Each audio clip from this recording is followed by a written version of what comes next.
इंडिगोच्या वारंवार रद्द होत असलेल्या उड्डाणाचा फटका आता आमदारांनाही बसला आहे। सोमवारी नागपूरमध्ये सुरू होणाऱ्या हिवाळी अधिवेशनासाठी आज सर्व आमदारांना पोहोचायचे असताना इंडिगोच्या गोंधळामुळे अनेकांचे फ्लाइट तिकीट रद्द झाले आहेत। उत्तरेकडून दक्षिणेकडे वाहणाऱ्या शीत लहरींमुळे सोमवारपासूनच मुंबईसह राज्यभरात थंडीचा कडाका वाढणार आहे। मुंबईचे किमान तापमान 13 अंश सेल्सिअस तर राज्यभरातील बहुतांश शहरांचे किमान तापमान 6 अंश सेल्सिअस नोंदविण्यात येईल अशी शक्यता हवामान अभ्यासकांनी वर्तवली आहे। जामखेड येथील साई लॉज मध्ये नृत्यांगना दीपाली पाटीलने गळफास घेऊन आत्महत्या केल्याच्या प्रकरणात दररोज नवनवीन माहिती समोर येत आहे। मिळालेल्या माहितीनुसार दीपाली पाटील ही मूळची कल्याणी येथील रहिवासी असून ती 2 मुलांची आई होती। ऊसतोडीच्या पैशाच्या देवाणघेवाणीच्या वादातून 40 वर्षीय महिलेचा खून झाल्याची धक्कादायक घटना समोर आली आहे। जालना जिल्ह्यातील भोकरदन तालुक्यातील जवखेडा बुद्रुक परिसरात ही घटना घडली आहे। दुपारी जवखेडा शिवारात एका कापसाच्या शेतात या महिलेचा मृतदेह आढळून आला होता। पुण्यातील इंदापूर जवळ पिंपळ येथे ऊस भरलेल्या ट्रॅक्टर आणि ट्रकची जोरदार धडक होऊन भीषण अपघात झालाय। धडकेनंतर दोन्ही वाहनांना आग लागली आणि ट्रॅक्टर 2 तुकडे झाले।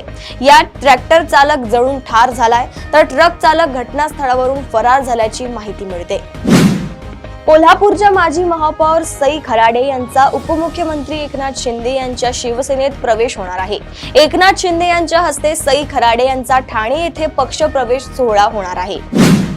राज्याच्या सत्तेत मराठा समाजाचे नेहमीच प्राबल्य राहिले आहे। विदर्भात दलित, आदिवासी आणि ओबीसींची संख्या मोठी आहे। त्यामुळे या समाज घटकांना न्याय द्यायचा असेल तर सामाजिक न्यायाच्या भूमिकेतून वेगळे विदर्भ राज्य आवश्यक आहे, असं वक्तव्य काँग्रेसचे विधानसभेतील गटनेते आमदार विजय वडेट्टीवार यांनी केले।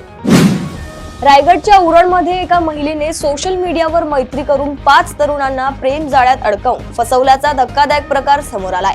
राज्याबाहेरील सहली, भावनिक जवळीक आणि खोटा लग्नाचा बनाव रचून लाखो रुपयांची खंडणी उकळल्याचे आरोप आहेत। या टोळीत महिलेचा भाऊ आणि आणखी एक साथीदार सामील असल्याचेही उघड झाले आहे।